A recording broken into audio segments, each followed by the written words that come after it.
నమస్తే రమగారు. నమస్తే జయ. రమగారు, చాలా మంది రెగ్యులర్గా లలితా సహస్రనామాలు, విష్ణు సహస్రనామాలు ఎవరికి వారు చదువుకోవటం, లేదంటే ఒక గ్రూప్గా ఫామ్ అయ్యి కూడా చదువుకుంటూ ఉంటారు. మీరు కూడా లలితలో గ్రూప్ ఉన్నారు కదా, కాదా? తక్కువే, తక్కువేనా? సొంతంగా చదువుకుంటాను నేను. ఓకే. ఇప్పుడు మన అనంతలక్ష్మి గారు అయితే గ్రూప్లో ఉన్న వాళ్ళకి ఈవిడ కరెక్ట్ చేస్తూ ఉంటారు. కొన్ని గ్రూప్లో ఉంటారనమాట. ఈవిడేం చెప్పరు. ఏం చేస్తారమ్మా, రోజు మార్నింగ్ 4 o'clock 5 o'clock అంటారండి. అప్పుడు మీరేం చేస్తారమ్మా అని అడిగితే చాలా మంది అక్షరాలు చాలా అక్షర దోషాలు. అక్షర దోషాలు ఉంటాయి. నాకు చాలా బాధ అనిపిస్తుంది జయ. వాళ్ళు నేను కరెక్ట్ చేస్తా, నేను వింటూ మిగతా కార్యక్రమాలు, ఇంట్లో పనులు లేకపోతే వేరే కార్యక్రమాల్లో ఉన్నా కూడా సరి చేస్తానని చెప్తూ ఉంటారు. అట్లా నాకు అలాంటి గ్రూపులు లేవు. లేరు మీరు. ఎలా చదువుకోవాలి రమ్మగారు? దీనికి ఏమైనా ప్రత్యేకమైన నియమాలు ఉంటాయా? ప్రతిరోజు ఉదయం సాయంత్రం అట్లా ఉంటుందా? అసలు శక్తి, లలితా సహస్రనామం చదువుకుంటే చాలా శక్తి ఉంటుంది అంటారు కదా, అమ్మవారికి సంబంధించి. మీరు ఎలా నమ్ముతారు దీన్ని? ఇది చాలా పురాతనమైనది జయ. ఇది వరకు అందరూ చదివే వాళ్ళు కాదు. ప్రత్యేకంగా బ్రాహ్మణ సమాజంలో ఎక్కువ ఉండేది. అది కూడా కొన్నిళ్లలో దళిత బోధ ఉండాలని, అంటే మన ఏమన్నా ఉపదేశం ఉండాలని భావించేవాళ్ళు. లలిత కామ్యం అని చెప్పేవాళ్ళు. ఏదైనా ప్రత్యేకమైన కోరికతోటి అది చదువుకోవటం. ఓకే. ఇప్పట్లాగా అందరూ రొడ్డగొట్టుడుగా ప్రతి వాళ్ళు చదివే విధానాలు పాతకాలంలో ఉండేవి కాదు. చాలా పెద్దది, దాన్ని ముట్టుకోకూడదు అనుకునేవాళ్ళు. పవర్ హౌస్ లలిత. అందరం ముట్టుకుంటామా? మరి కరెక్ట్గా దాన్ని ఒక ఛానలైజ్ చేస్తేనే దాంట్లో నుంచి రియల్ పవర్ రిలీజ్ అవుతుంది. మేము చదువుతాం, మాకు వచ్చు. గుళ్ళోకి వెళ్తాం, అందరు చదువుతారు, మనం కూడా పుస్తకం వచ్చుకుని పుస్తకాలు ప్రింట్లు. ఇది వరకు పుస్తకాలు ప్రింట్లు ఇవి రేర్గా ఒక లలితా సహస్రనామం పుస్తకం ఉండేది. అవును, నా దగ్గర ఎప్పుడో 64లో 5లో ప్రింట్ అయిన బుక్ ఒకటి ఉంది. ముట్టుకుంటే చింకి జీర్ణం అయిపోతుంటుంది. అది రేర్గా ఒక్క పుస్తకం ఉండేది. ఇప్పుడు ప్రతి ఫంక్షన్కి, ప్రతి చోట ఎక్కడ చూసినా పుస్తకాలు ప్రింట్ చేయడం, ఇవన్నీ మనకి ఈజీ అయిపోయింది కదా. సో అందరి దగ్గరికి పుస్తకాలు వస్తున్నాయి. అందరూ చదవడానికి ప్రయత్నం చేసేస్తారు. కొంతమంది రోజు చదువుతూ నోటుకొచ్చేస్తుంది. ఎలా ఉన్నా చదివారేస్తారు. నీకు ఎలా ఉంటుందంటే, ట్రాన్స్ఫార్మర్లో కరెంట్ ఉంది, మీ ఇంట్లో వైరింగ్ ఉంది, స్విచ్ వైరు కనెక్టెడ్గా లేవు. నువ్వు స్విచ్ 100 సార్లు వేస్తావు, ఉపయోగం ఏముంది? ఏమవుతుంది? ఎప్పుడు కుదురుతుంది? ట్రాన్స్ఫార్మర్లో కరెంట్ ఉండాలి, మనకు పబ్లిక్ కరెంట్ ఉండాలి, మన ఇంట్లోకి సరైన వైరింగ్ ఉండాలి. ఆ వైరింగ్కి మనం పెట్టుకున్నటువంటి ఓ బల్బుకి కరెక్ట్గా స్విచ్ ఉండాలి. ఇది 2 కనెక్టెడ్గా ఉండాలి, బల్బు మాడిపోకుండా ఉండాలి. ఇప్పుడు పవర్ బయటకు వస్తుంది. లలితా సహస్రాన్ని అలా చేస్తేనే దాంట్లో నుంచి రియల్ పవర్, నిజమైన శక్తి, అందులో ఉన్నటువంటి మహాద్భుతమైనది, అద్భుతమైన దైవిక శక్తి బయటకు వస్తుంది. అది మనకి ఉపయోగపడుతుంది. ఉపయోగపడడం అంటే అదేమన్నా మనకి పని చేసి పెడుతుందా? కాదు. మన చుట్టూతా ఒక పాజిటివ్ ఎనర్జీని నింపుతుంది. ఈ పాజిటివిటీ వల్ల మనం అనారోగ్యాన్ని, అకాల మృత్యువుని, దరిద్రాన్ని,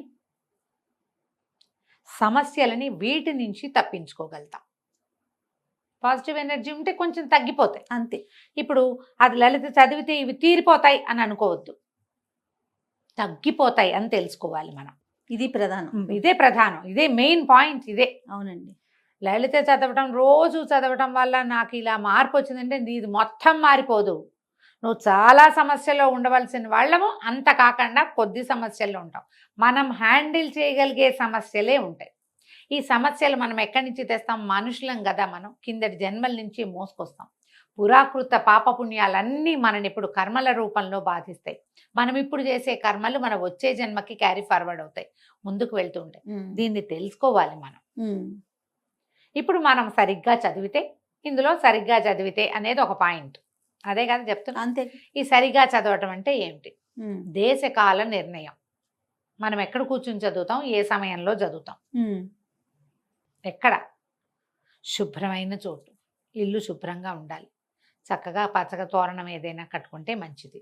లేదా దేవాలయం దేవతార్చనలో కూర్చున్నాం, చక్కగా దీపం పెట్టుకుని అగరతో ధూపం చూపించి 2 పువ్వులతో అలంకరించి, పెద్దవేం చేయొద్దు, బోళ్ళని కేజీ పువ్వులక్కర్లా, 2 పువ్వులు శ్రద్ధగా కాస్త గంధం సమర్పించి స్థిరంగా కూర్చుని చదువుకుంటే ఫలితం బాగుంటుంది. దేశం కాలం మళ్ళీ మట్ట మధ్యాహ్నాలు అర్ధరాత్రులు కాదు. ఉదయాస్తమాలు చదువుకో. అస్తమానాలు చదవాలి. ఉదయం అంటే పొద్దుటిపూట 12 గంటల లోపల. అస్తమానం అంటే సూర్యాస్తమయం అయిన దగ్గర చదువుకోవచ్చు. నీకు ఎప్పుడు పడితే అప్పుడు నిద్రలేచిన మంచం మీద కూర్చొని చదువుకుంటా, అన్నం తిన్నాక చదువుకుంటా, అలాంటి పార్కులో పద్ధతులు నడుస్తూ చదువుకుంటా. చదువుకుంటా అవి చెయ్యొద్దు. అది మీరు ఊరికే ఏదో పాటలాగా పాడితే ఫలితం అయితే లభించదు. పాటలాగా పాడినందుకు లభించవలసిన ఫలితం ఏదైనా కొంత ఉంటే అది లభించవచ్చు, అందులో మళ్ళీ తప్పులు లేకుండా. అక్షర దోషాలు ఉండకూడదు. అక్షర దోషాలు ఉండకూడదు. ఈ ఎందుకు ఉండకూడదు అనేది మాట్లాడదాం. ఇప్పుడు లలితా సహస్ర నామము అని కదా దాని పేరు. అవునండి. సహస్ర నామాలు, 1000 నామాలు. నామం అంటే ఏమిటి? పేరు. పేరు, అభిజ్ఞ, గుర్తు. నీకు ఇప్పుడు నేను రోడ్డు మీద నడుస్తావు, వెనక నుంచి రమ అని పిలిస్తే పలుకుతానా? నేను రమణి అంటే పలుకుతానా? నిన్ను జయిని అంటే పలకవు, నువ్వు జయ అంటేనే పలుకుతావు. అంటే నీకు ఒక పేరుంది, దానికి నువ్వు పలకాలన్న నియమం ఉంది. అవును. నీ పేరుని యథావిధంగా ఎలా ఉన్నది అలాగే పలికితే కాదు నువ్వు వెనక్కి తిరిగేది. అవును. మనం మనుషులకి మనకే ఇంత ఉంటే అమ్మకి ఎంత ఉంటుంది? ఎంత ఉండాలి? ఒక పిలుపు నువ్వు పిలిస్తే ఆ పిలుపుకి పలికి స్పందించి నీ వైపుకి తిరిగి తన తాలూకు పాజిటివ్ ఎనర్జీని, సకారాత్మకమైన శక్తిని ఆమె నీ మీద ప్రసరింపజేయాలంటే ఆమె పేరు ఏదో అది నువ్వు పిలవాలి అంతే. పారాయణ మధ్యలో ఆపకూడదు, అలాంటివి పెట్టుకోకండి. నువ్వు సరిగ్గా పేరు పిలిస్తే ఏమవుతుంది? ఆ పేరుతోటి అమ్మవారి పేర్లు ఎట్లా ఉంటాయి? తకీమని గుర్తు రావట్లేదు, చూసావా? మొదటంతా సౌందర్య వర్ణనతోటి నామాలు ఉంటాయి, తర్వాత వీరత్వ వర్ణనతోటి, తర్వాత ఆమె చేసినటువంటి మహత్కార్యాల వర్ణనతోటి నామాలు ఉంటాయి. మంత్రిణ్యంబ విరచిత విషంగ వధతోషిత విశుక్ర ప్రాణహరణ వారాహి వీర్యనందిత. ఎంత పొడుగుంది? విశుక్ర ప్రాణహరణ వారాహి వీర్యనందిత. విశుక్రుడనే రాక్షసుని చంపినటువంటి వారాహి యొక్క వీర్యాన్ని చూసి నువ్వు సంతోషించవు. సంతోషించిన తల్లి. ఈ ఇప్పుడు విశుక్రుడికి దీర్ఘం పెట్టినా వారాహికి దీర్ఘం పెట్టినా నామం కుదరదే, పేరు కుదరలేదుగా. అవునా? తర్వాత కామేశ్వర ముఖాలోక కల్పిత శ్రీ గణేశ్వర. గణేశ్వరుణ్ణి కల్పించింది అమ్మవారు. ఎలా చేసింది? కామేశ్వరుణ్ణి చూస్తూ కల్పించింది. గణేశ ప్రతిమ చేసి అప్పుడు యుద్ధానికి బయలుదేరింది. ఈ పదాలన్నీ కరెక్ట్గా వస్తేనే అర్థం వస్తుంది. ఎలా? నీకు ఇంకో ఈజీ తెలుగులో చెప్తా. ఇప్పుడు మా ఊరి పేరు, మా నాన్నగారి పేరు నేను అని తెలియాలి.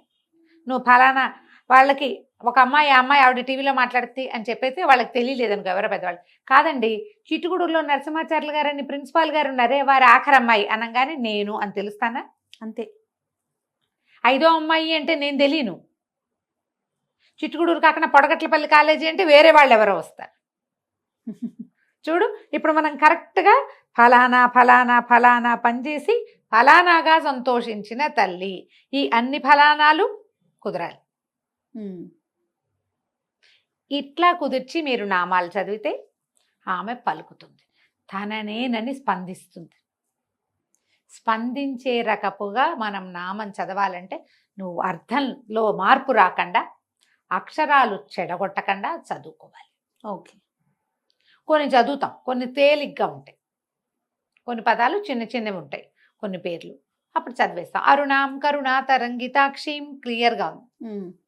ధృత పాశాంకుశ పుష్పబాణ చాపాం, ఇది కూడా క్లియర్గానే ఉంది. ఇలాంటి చిన్న చిన్న పదాలు అప్పుడు పలికేసి పెద్ద పెద్ద వాటప్పుడు ఏం చేస్తాం? అది మొత్తం ఒక సమాసం అనుకో, ఓ ముక్కటు ఓ ముక్కిటు కట్ చేసేస్తాం. కొన్ని చోట్ల అక్కర్లేని దీర్ఘాలు పెడతాం, కొన్ని చోట్ల ఒత్తులు పెడతాం. చాలామంది ఎక్కువగా చేసే పొరపాటు దుష్ట దూరా దురాచార శమని దోషవర్జిత చదవాలి. దుష్ట దూరా దురాచార శమని దోషవర్జిత చదువుతారు. దుష్ట దూర కనపడుతుంది, దుష్టుల్ని దూరంగా ఉంచుతుంది. దురాచార అంటే అమ్మవారిని దురాచారం చేస్తున్నాం మనం, ఆమెకు దురాచారాలు ఉన్నాయని చెప్తున్నాం. శమని అంటాం, ఆ శమని దేనికి ఏమిటో, దురాచార శమని అని రావాలి. అదొక పదం. ఇది మొత్తం సమాసం. ఎలా? దురాచారాలని పోగొట్టే తల్లి. చూడండి ఎంత అర్థం మారిపోతుందో. దోషవర్జిత, దోషాలు పోగొడుతుంది తల్లి. ఆమెలో ఏ దోషము లేదు, మనం ఆమెను ఆశ్రయిస్తే మన దోషాలని అమ్మ పోగొడుతుంది. పదాలకి అర్థం తెలుసుకోగలిగితే అద్భుతంగా ఉంటుంది. ఓకే. మన వల్ల అంత కాదు. తప్పులు లేకుండా చదవటం. నువ్వు పారాయణ చేసేయాలన్న తాపత్రయంతో గడగడ గడగడ గడగడ చదివేసేయటం. గుళ్ళోకి వెళ్తారు, ఆ గుళ్ళో అర్చన అవుతూ ఉంటుంది దేవాలయంలో. అర్చనతో పాటు మనం ఇది ముందు ఇది ఫినిష్ చేసేయాలి. అక్కడ చూడం, అక్కడ దృష్టి ఉండదు, ఇది ఫినిష్ చేసేయాలి, అక్కడ చదివేసుకోవాలి. ఈ పుస్తకం చూస్తారా, ఇది రాదు, ఆ పుణ్యము రాదు. రాదు కదా, రెండూ పోతాయి కదా. దేవాలయంలో ఉన్నప్పుడు మీకు నోటికి వస్తే దేవాలయంలో ఏం జరుగుతోందో చూస్తూ నోటికి వచ్చింది చదువుకోండి. నెంబర్ 1, ఇది స్ట్రిక్ట్ రూల్. పుస్తకం చూడొద్దు. విడిగా ఉన్నప్పుడు పుస్తకం చూసుకుని చదువుకోండి. అర్చన అంతా అయిపోయింది, మూల కూర్చున్నారు, పోయి ఎక్కడ అక్కడ కాసేపు కూర్చోవాలి కదా, అప్పుడు పుస్తకం పెట్టుకుని మెల్లిగా చదువుకోవచ్చు. అర్చనా కాలంలో మీరు చేయాలంటే శ్రీమాత్రే నమః చెప్పుకోండి. పొట్టిగా అరుణంకరణాతరంతక్షం ధ్యాన శ్లోకం అందరికీ నోటికి వస్తుంది, అందరికీ వస్తుంది కదా, ఆ శ్లోకం చదువుకోండి. ఒక్క శ్లోకాన్ని మీరు రటనగా 10 సార్లు 11 సార్లు 14 సార్లు చదివినా ఏం తప్పలేదమ్మా, చాలా మంచిది, విశేషమైన ఫలితం లభిస్తుంది. ఇలా చదవండి. ఓకే. దేవాలయాల్లో చదవలసిన విధానం మీకు నోటికి వస్తే ఏం ఇబ్బంది లేదు. ఈ నోటికి రావడానికి ఎవరితోటైనా చెప్పుకుంటే ఎక్కువ మంచిది. మనమే చదువుకుంటే తప్పులు ఉన్నాయా అనేది కరెక్షన్ ఉంచుకోండమ్మా. ఇది ఎలాంటి పని చేస్తుందో చెప్తాను జయ, ఇది నా స్వానుభవం. మనం ఒక తప్పు కరెక్షన్ చేసుకున్నాం, ఏదో చదువుతున్నాం, ఎవరైనా కరెక్షన్ చెప్పారనుకో కోపం వస్తుంది చాలా మందికి. నీ తప్పులు చూపించకూడదు, అవునా కదా? అవునండి. కోపం వచ్చేస్తావు, అరికాలి మంట నెత్తికెక్కిపోతుంది. అవును. మీరు ఎప్పుడు మీ జీవితంలో తప్పులు కూడా దిద్దుకోరు అలాంటి వాళ్ళు. అంతే. నువ్వు ఇక్కడ అక్షర దోషాలు గనక నువ్వు దిద్దుకుని దాన్ని కరెక్ట్ చేసుకున్నావంటే నీ జీవితంలో నువ్వు చేస్తున్న పొరపాటు నీకు కనపడేలాగా చేస్తుంది అమ్మ. కనిపించేది ఇది నాది పొరపాటు, ఇది నేను సరి చేసుకోవాలని నీకు అర్థమయ్యేలాగా చేస్తున్నావు. నువ్వు ఇక్కడ చేసుకుంటున్నావు కదా కరెక్షన్, ఇదేంటి మహత్తర శక్తి. అవును. ఈ శక్తి విషయంలో నువ్వు చేసే కరెక్షన్ లైఫ్ విషయంలో చేసుకునేలాగా నిన్ను చేస్తుంది. ఓకే. లేదా మీరు ఎవరైనా తప్పెత్తి చూపించగానే మీకు కోపం వచ్చి ఇరిటేట్ అయిపోయి మాకు తెలుసని ఈవిడ ఒకటి వచ్చిందండి ఇలాంటివి అనుకున్నారో వాళ్ళకు వచ్చిన నష్టం ఏం లేదు, మీకు చాలా నష్టం ఉంటుంది, అది తెలుసుకోవాలి. స్తోత్రాలలో ఎప్పుడైనా ఎవరైనా కరెక్షన్ చెప్తే సంతోషంగా తీసుకోండి. అయ్యో నాకు కరెక్ట్ చేసుకునే అవకాశం లభించిందే ఇంతకాలానికి అని గనక కరెక్ట్ చేసుకున్నారా, మొదట మీరు జీవితంలో తప్పులు చేయకుండా ఉంటారు. లేదా మీ తప్పులకి కరెక్షన్ లభిస్తుంది, మీ తప్పులకి మీరు రిపెంట్ అయ్యి దాన్ని సరి చేసుకోగలుగుతారు. ఈ అవకాశాన్ని మీకు లలితా సహస్రనామం 100% ఇస్తుంది. ఇది ఎంత పాజిటివ్ సైన్, మామూలుగా కాదు. తర్వాత టైం పెట్టుకుని చదవబోకండి. టైం 10 నిమిషాలలో అయిపోవాలి, 14 నిమిషాల్లో అయిపోవాలి. ఇట్లా కష్టమమ్మా, అట్లా చదవకూడదు. చదివితే మీకు తప్పులు వచ్చేస్తాయి, దడదడదడదడలు ఆడిపోతారు. ధాకి థాకి తేడా ఉంది కదా జయ. అవును. తా థా దా ధా కదా, ఈ థాని ధాని కలిపేస్తాం, అవునా? అక్కడి నుంచి చూడు, లా వేరు లా వేరు, లాలని కలిపేస్తాం, నా నా నా అణ రెండింటిని కలిపేస్తాం. మీరు పరిగెత్తారా ఈ పొరపాటు అవుతుంది. ఇంకో పెద్దది చెప్తాను, శశసహలో సావేరు సావేరు షావేరు. ఇప్పుడంతా శివుడే అంటున్నారు. అవునండి. శివుడు కాదమ్మా, శివుడు. విజిల్ రావాలి. సి అన్నప్పుడు సా గుడిస్తే సి కాదు, మెలికి శా షా, ఆ షా రావాలి. షా రాదు చాలా మందికి, షా వస్తుంది. మనం ఇక్కడ తెలంగాణ వెళ్తే చేసిండు అంటారు, చేసిన అంటారు, చేసినా అనరు. సాని షా అనేస్తారు. నువ్వు మామూలు భాషలో ఎలాగైనా మాట్లాడుకో, స్తోత్రాల్లో సాని షా చేస్తే ఎట్లా కుదురుతుంది? శివ శివ శివ అంటే రాడమ్మా శివుడు, మీరు అర్థం చేసుకోండి. ఆయన పిలిచినట్టు కాదు, పిలిచినట్టే కాదు. నిన్ను పిలవకపోతే, నీ పేరు పెట్టకపోతే నువ్వే పలకవే, భగవంతుడు ఎట్లా పలుకుతాడు? భావం ముఖ్యం లాంటి పాఠాలు బోల్డ్ వింటానమ్మా నేను. చాలా మంది నాకు చెప్తారు అలా ఏముందండి, భగవంతుడికి భక్తి చాలా ఇంపార్టెంట్. ఎవరికి భక్తి ఇంపార్టెంటు?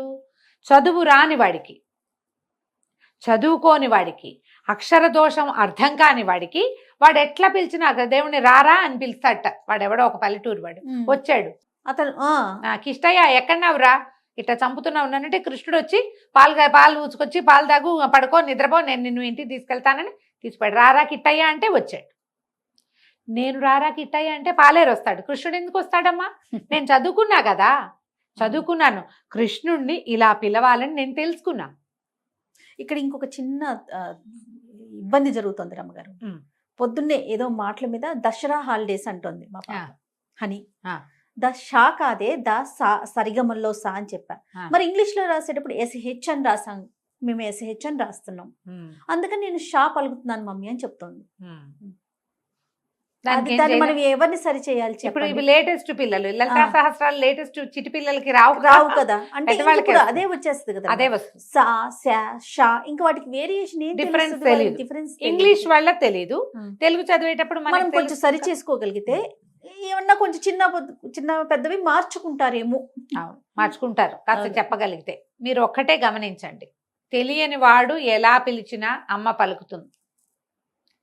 తెలిసిన వాడు తప్పు చేయకూడదు, తప్పు కరెక్ట్ చేసుకోవాలి. తప్పు జరిగినా దాన్ని కరెక్ట్ కరెక్ట్ చేసుకోవాలి, అంతేనండి. తప్పులు మార్చుకోవాలి మనం. ఈ అక్షర దోషాలని ఉండనివ్వబోకండి. లలితలో ఇలా గనక మనం లలితా సహస్రనామం ఒక్క అక్షరం లేకుండా, తప్పు సమయంతో పరిగెత్తగా, అక్షర తప్పులు లేకుండా సమయంతో పరిగెత్తేసి చేసేయకుండా తాపిగా నోటికి నిదానంగా నేర్చుకుని ఒక 6 నెలలైనా పడుతుంది జయ మనకి చక్కగా రావటానికి, ఉమ్. తాపీగా వెళ్ళడానికి. దీనికి మళ్ళీ ట్యూన్లు సంగీతము ఏం అక్కర్లేదమ్మా. దానికి అనుష్ఠుప్ ఛందస్సు విష్ణు అంతే సహస్రనామాలాగానే. అంతే. అలాగే అయితే ఏంటంటే మనం మధ్య మధ్యలో ఏమవుతుంది, విష్ణు సహస్రనామాల్లో పెద్ద సమాసాలు తక్కువ ఉంటాయమ్మా. అవును. ఈ లలితా శాస్త్రంలో సమాసాలు పెద్దవి. ఓహో. మొదట 25-30 శ్లోకాలు అయితే అన్ని అమ్మవారి సౌందర్య వర్ణన కదా, అవి చాలా పెద్దవిగా ఉంటాయి. ఉమ్. ఈ ఇంత పెద్ద వాటిని మనం చేసేటప్పుడు ఎక్కడ విరవాలి అనేది మనకి సమస్యగా ఉంటుంది. సో వినాలి మనకి, అంతే కదా రమ్మగారు? వినాలి, తెలుసుకోవాలి, ఎవరితోటైనా చెప్పుకోవాలి.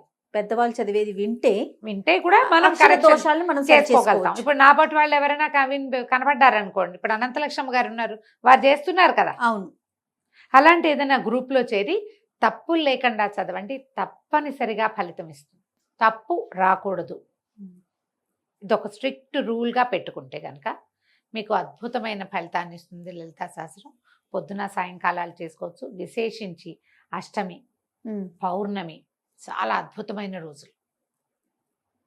అష్టమి నాడు పౌర్ణమి నాడు అమ్మవారిని కనుక మనం చదువుకుంటే అద్భుతమైన ఫలితం ఇస్తుంది. ఇక పౌర్ణమి నాడైతే చంద్రబింబాన్ని చూస్తూ లలితా సహస్రనామం చదువుకుంటే మానసిక సమస్యలు కూడా తగ్గుతాయి. ఓహో. పిల్లలకి నేర్పించవచ్చు, 2 శ్లోకాలు చొప్పున చెప్పినా తాపీగా వచ్చేస్తుంది. నిదానం, ఎక్కువ శ్లోకాలు కదా, శ్లోకాలు ఎక్కువ ఉన్నాయి కదా. దీనికి పూర్వపీఠిక ఉత్తరపీఠిక చదవము. మనకి విష్ణు సహస్రనామానికి అయితే పూర్వపీఠిక స్తోత్రము, తర్వాత ఏమో అదే మన నామాలు, తర్వాత మళ్ళీ ఉత్తరపీఠిక చదువుకుంటాం. అవును, అందరికీ తెలిసినవే కదా. అవును. 3 భాగాలు ఉంటాయి, ధ్యానం భాగం ఉంటుంది, అలా కనపడుతుంది. మనకి లలితా శాస్త్రంలో సాధారణంగా పూర్వ ఉత్తర పీఠికలు పెద్దగా చదవరు ఎవరు, నామాలే చదువుకుంటాం కదా. అంతేగా, అది నేర్చుకోవచ్చు కదా. ప్రయత్నం చేసి చూడండి. నాకు కూడా క్లాస్ ఒకటి తీసుకుందామని ఉంటుంది జయ, సమయం సరిపోదు. ఇప్పుడు సౌందర్యలహరి పాఠం ఒకటి ఉంటుంది, వారానికి 1-2 క్లాసులు అనుకో. దానికే నేను ఒక టైట్ షెడ్యూల్ లాగా ఉంటుంది, జనాలకి కుదరాలి కదా. ఎప్పటికప్పుడు అనుకుంటూనే ఉన్నాను. సుమన్ గారు అయితే అసలు ఒకసారి పెద్ద క్లాస్ లాగా పెట్టండి మీరనే చెప్పాను, చేయాలనే ఉంటుంది. కానీ నాకు అవకాశం లేదు. ఎక్కడ మీకు అవకాశం దొరికితే అక్కడ శంకర మఠాలు అలాంటి చోట చక్కగా చెప్తారు. వాళ్ళందరూ చదువుతూ ఉంటారు. చిన్న కరెక్షన్స్ ఉంటే కరెక్ట్ చేసుకోండి. మంచి ప్రింట్ ఉన్న పుస్తకం కొనుక్కోండి. శంకర మఠంలో దొరికే మంచి పుస్తకాలలో ప్రింట్ చాలా బాగుంటుంది, వాచాదోషాలు లేవట అందులో. నేనైతే ఆ బుక్ చూడలా, నాకు 2-3 పెద్దవాళ్ళు చెప్పారు అక్కడ దొరికే పుస్తకాలు తెప్పించండి బాగుంటాయి అని. ఇలా ప్రయత్నించండి. అప్పుడు ఈ లలితా సహస్రనామంలో ఉన్నటువంటి పరమాద్భుతమైన మహత్తరమైన పాజిటివ్ ఎనర్జీ, దైవికమైన శక్తి మనకి తోడుంటుంది. సొంతం అవ్వదు, తోడుంటే చాలు కదా రమ్మగారు. మన వెనకాల ఉంటుంది, మనతో పాటు ఉంటుంది. నిత్యము చదువుకోవచ్చు మీ ఓపిక అవకాశాన్ని బట్టి. డ్రైవ్ చేస్తూ చదవచ్చా అని ఒకరు అడిగారు. పాపం వాళ్ళకి అవకాశం లేదు, ఏం చేస్తారు? ఏదో చేయండి అమ్మా. మరి పార్క్లో వాకింగ్ చేస్తూ కాకుండా శుభ్రంగా తయారై ఇంట్లో ఏదో పూజ చేసుకుని వెళ్తారు కదా, చదువుకోండి. మరి ఇక తప్పదు కదా. రైట్. నమస్తే. నమస్తే జయ.